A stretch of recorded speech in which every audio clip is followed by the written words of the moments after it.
In the annals of history, the creation of Israel has been a subject of intrigue and controversy. As we delve into the roots of this issue, we encounter a pivotal moment that took place in the early 20th century. In the year 1917, a significant document known as the Balfour Declaration came into existence. This was not just a piece of paper but a profound proclamation that would shape the course of history. The Balfour Declaration was a public statement issued by the British government during World War I, expressing support for the establishment of a national home for the Jewish people in Palestine. This marked the first time a world power had thrown its weight behind the Zionist movement, a political organization advocating for the return of the Jewish people to their ancestral homeland. The British Foreign Secretary, Arthur James Balfour, penned this declaration in a letter to Lord Rothschild, a leader of the British Jewish community. The declaration was later incorporated into the Sèvres Peace Treaty with the Ottoman Empire and the Mandate for Palestine, which the League of Nations granted to Britain. One might wonder, why did England support the idea of a Jewish homeland in Palestine? Well, there were several reasons. Firstly, British leaders believed that supporting the Zionist movement would help secure post-war influence in the Middle East. Secondly, there was a sense of Christian benevolence towards the Jews, who were perceived as a people wronged throughout history. Lastly, it was also seen as a solution to the Jewish question, a political debate concerning the civil, legal, and national status of Jews in Europe.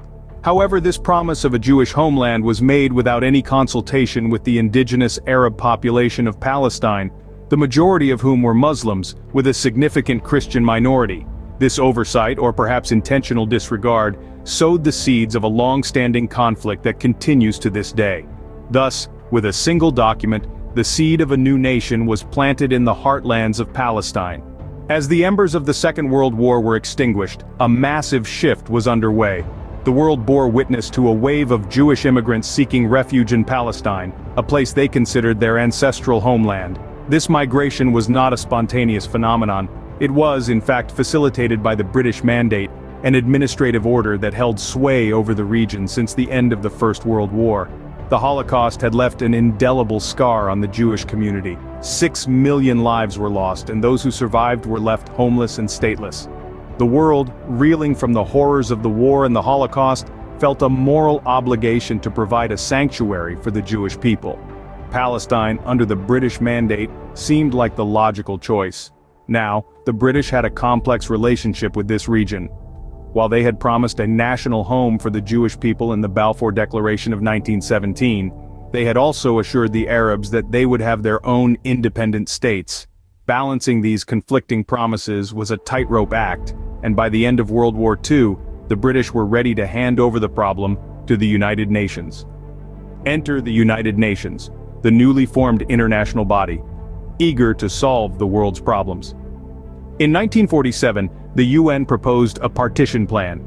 This plan divided Palestine into separate Jewish and Arab states, with Jerusalem under international control.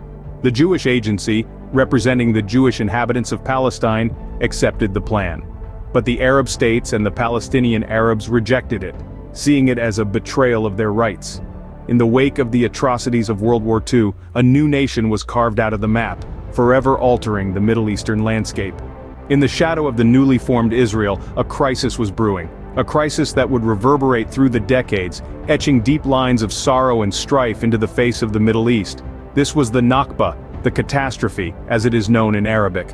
It was a time of upheaval, a time of loss, a time when the world, as hundreds of thousands of Palestinians knew it, was uprooted and forever changed. As the State of Israel took shape in the late 1940s, over 700,000 Palestinians were expelled from their homes. Homes that held generations of memories, homes where life was lived, children were raised, and dreams were nurtured.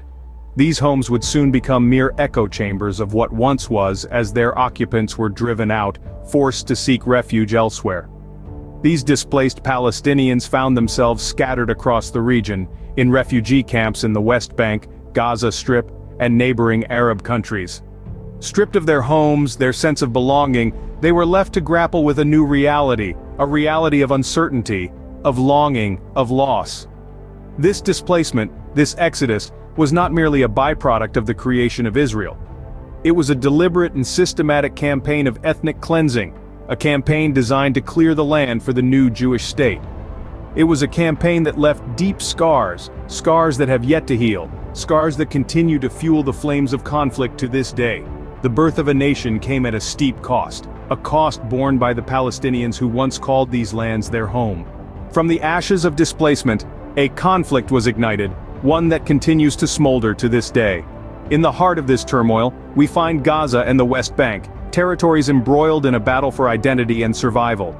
The narrative of this region is punctuated by key events, each one adding another layer to the complex tapestry of this ongoing struggle. In the summer of 1967, the Six-Day War erupted. This brief yet intense conflict saw Israel seize control of Gaza, along with the West Bank, Sinai Peninsula, and the Golan Heights. This victory, however, was not without its consequences. It marked the beginning of a military occupation that has lasted for over half a century, breeding resentment and resistance among the Palestinians. As the years rolled on, the region was rocked by waves of resistance, known as intifadas. The first, which began in 1987, was characterized by civil disobedience and protests. The second, more violent intifada started in the year 2000, marked by suicide bombings and military operations. These periods of uprising have left an indelible mark on the psyche of the people, shaping their perception of the conflict and their place within it. The impact of this conflict on the everyday lives of those living in the region is profound. It's a constant negotiation of space, resources, and rights. It's in the checkpoints that dissect the landscape, the separation wall that looms large, and the settlements that continue to expand. It's in the air, thick with tension, and in the faces of the people, etched with resilience and defiance. The land of milk and honey has become a battlefield, a constant reminder of a past that refuses to be forgotten. The creation of Israel and the subsequent Palestinian exodus has left an indelible mark on history. The repercussions of this, one of the most enduring conflicts of the 20th century, can be felt even today, not just within the region, but far beyond its borders. This conflict has been the catalyst for a profound shift in the geopolitical landscape of the Middle East. Nations have been drawn into alliances and rivalries, their stances on this issue often defining their relationships with each other and the world.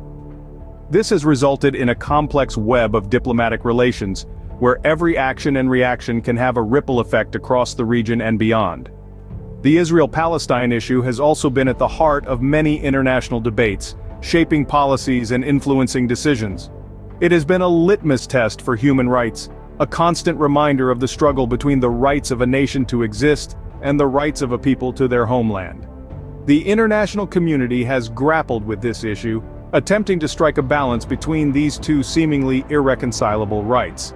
This conflict has also shaped the identity of the people involved.